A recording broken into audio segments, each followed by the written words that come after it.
गली गली से आई आवाज।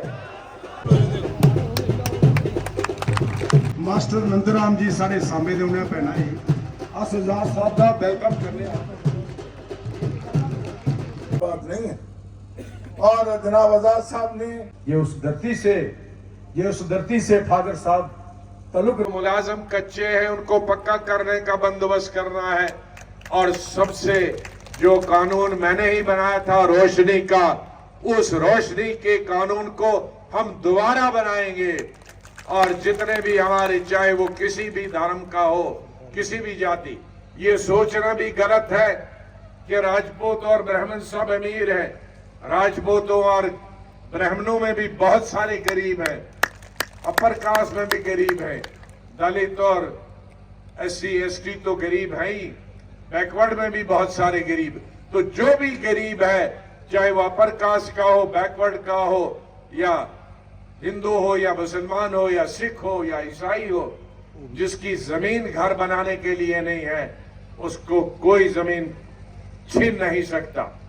इसी तरह से एक और मैंने काम शुरू किया था, जो जम्मू का भी कुछ एरिया है उसमें पड़ता, और कठुआ का और सांबा का, जो हमारा इंटरनेशनल बॉर्डर है। जब भी तनाव होता है पाकिस्तान और हिंदुस्तान के बीच में, सबसे ज्यादा नुकसान और सबसे ज्यादा खतरा छम जोड़िया से लेकर आरसपुरा से लेकर और ये सांबा और कठुआ तक हमारे भाइयों का होता है। कईयों की जमीनें उस तरफ है, तार के उस तरफ, कईयों की तार के पास ही है।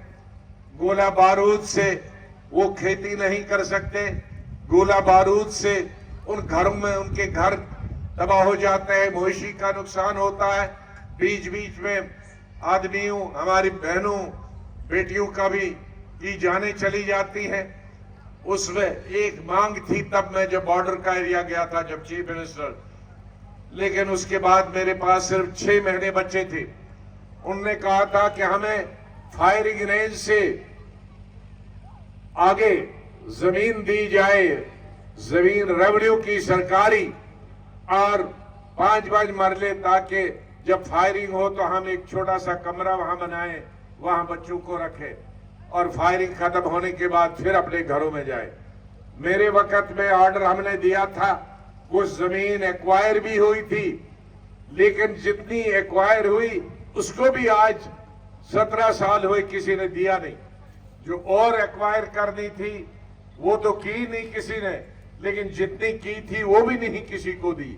हम वो जमीन एक्वायर करेंगे, और जितने भी बॉर्डर के पास घर है, जो जद में आते हैं, जिनके पार की पाकिस्तान की गोला बारूद का शिकार होते हैं, हम उनको 5 मरले जरूर देंगे फायरिंग रेंज से, ताकि दूर, ताकि वो अपने परिवार को सुरक्षित रख पाए और माल मवेशी को भी उधर शिफ्ट कर पाए।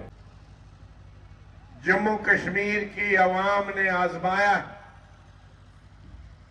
उनको परखा, उनका काम देखा, इसलिए आज की दफा मेरे ख्याल में जम्मू कश्मीर के लोगों को नई राज्य सरकार, रियासत की सरकार चुनने में जितनी आसानी होगी, उतनी शायद कभी भी 75 साल में आसानी नहीं होगी। जिन पार्टियों को मौका नहीं मिला था 10 साल पहले तक, उन पार्टियों को भी 10 साल मिला हुकूमत बनाने का। तो अब कोई भी पार्टी जनता के सामने ये नहीं कह सकती कि मुझे मौका दे दो, मैं नया कुछ करके दिखाऊंगा, क्योंकि सबको मौका यहां की आवाम ने दिया। मुझे भी मौका दिया था, और मुझे आज फख्र है, मुझे इस बात की खुशी है कि अब 2002 के इलेक्शन में मैंने अगर 5% वादा लोगों से किया था तो मैंने 1000% काम किया। जितने भी यहां चीजें गिनी चिब साहब ने और मिश्रा जी ने, मैंने इनमें से एक चीज का भी वादा इलेक्शन में लोगों के साथ नहीं किया था। ये तमाम चीजें वादों के बगैर मैंने कर दिया। तो मेरे कहने का मतलब है, हमारा अनुभव है, हमारा तजुर्बा है इस रियासत का कि जितनी भी सियासी पार्टियां हैं, अगर 100 वादे करते हैं तो 5 मुश्किल से कर पाते हैं, 95 नहीं कर पाते। लेकिन हमारा रिकॉर्ड है स्टेट में भी और नेशनल लेवल पे भी कि अगर हम 5% वादे पूरे करते हैं तो 1000% काम करते हैं।